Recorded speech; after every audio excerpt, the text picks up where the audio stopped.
I'm Jeremy. Today is day 52 of reading Harry Potter and the Sorcerer's Stone. Let's get started. On page 270. Harry and Ron went back to the common room. Harry had just said, "At least Hermione's on Snape's tail," when the portrait of Fat Lady swung open and Hermione came in. "I'm sorry, Harry," she wailed. "Snape came out and asked me what I was doing, so I said I was waiting for Professor Flitwick. And Snape went to get him, and I've only just got away. I don't know where Snape went." "Well, that's it, then, isn't it?" Harry said. The other two stared at him. He was pale and his eyes were glittering. "I'm going to get out of here first thing tonight, and I'm going to try and get the stone first." "You're mad," said Ron. "You can't," said Hermione. "After what McGonagall and Snape have said, you'll be expelled." "So what?" Harry shouted. "Don't you understand? If Snape gets hold of the stone, Voldemort's coming back. Haven't you heard what it was like when he was trying to take over?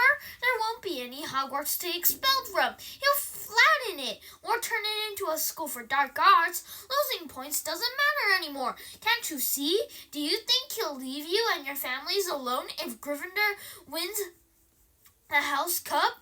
If I get caught before I can get to the stone, well, I'll have to go back to the Dursleys and wait for Voldemort to find me there. It's only dying a bit later than I would have, because I'm never going over to the dark side. I'm going through that chapter tonight, and nothing you two say is going to stop me. Voldemort killed my parents, remember?" He glared at them. "You're right, Harry," said Hermione in a small voice. "I'll use the invisibility cloak," said Harry. "It's just lucky I got it back." "But will it cover all three of us?" said Ron. All three of us? Oh, come off it. You don't think we'd let you go alone?" "Of course not," said Hermione briskly. "How do you think you'd get to the stone without us? I'd better go and look through my books. There might be something useful. But if we get caught, you two will be expelled, too."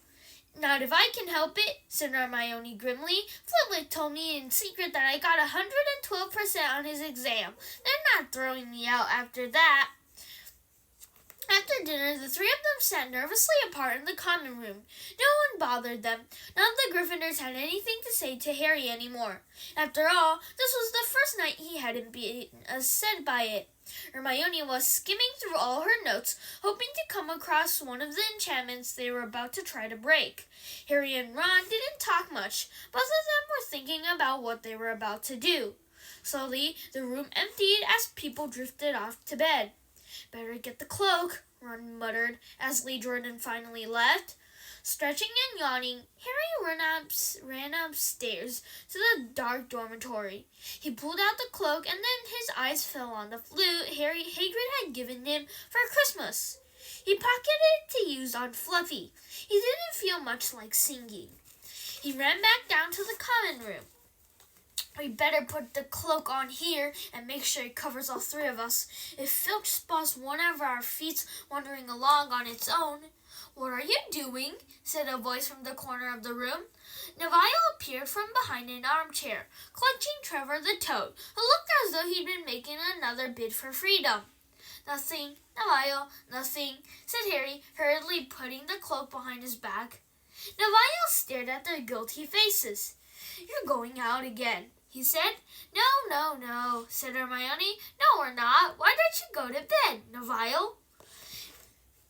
Harry looked at the grandfather clock by the door. They couldn't afford to waste any more time. Snape might even now be playing Fluffy to sleep. "You can't go out," said Neville. "You'll be caught again. Gryffindor will be in even more trouble." "You don't understand," said Harry. "This is important." But Neville was clearly steeling himself to do something desperate. "I won't let you do it," he said, hurrying to stand in front of the portrait hole. I'll fight you." "Neville!" Ron exploded. "Get away from that hole and don't be an idiot." "Don't you call me an idiot," said Neville. "I don't think you should be breaking any more rules. And you were the one who told me to stand up to people."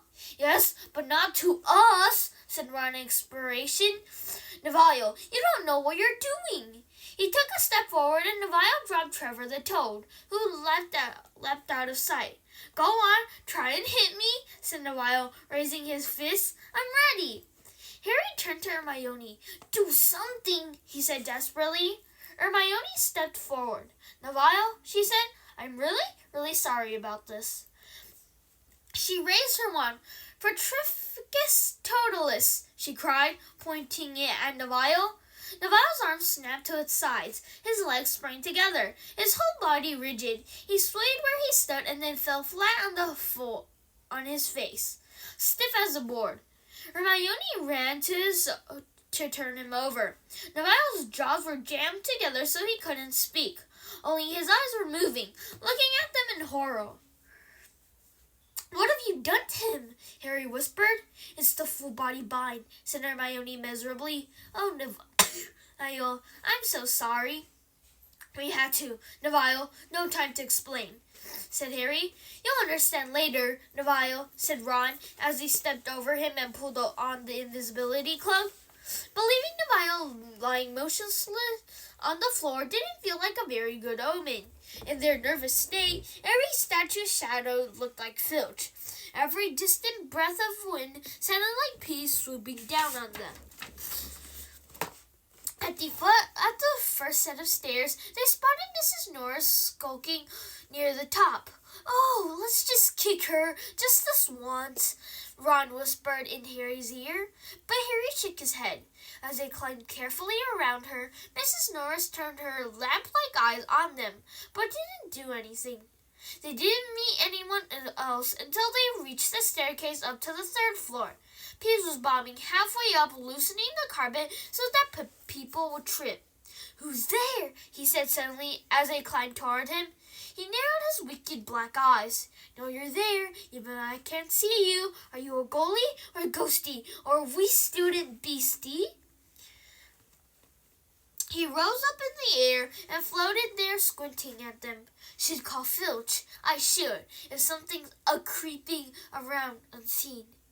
Harry had a sudden idea. "Peeves," he said in a hoarse whisper. "The bloody Baron has his own reasons for being invisible." Peeves fell out of the air in shock. He caught himself in time and hovered about a foot off the stairs. "Sorry, your bloodiness, Mr. Baron, sir," he said greasily. My mistake.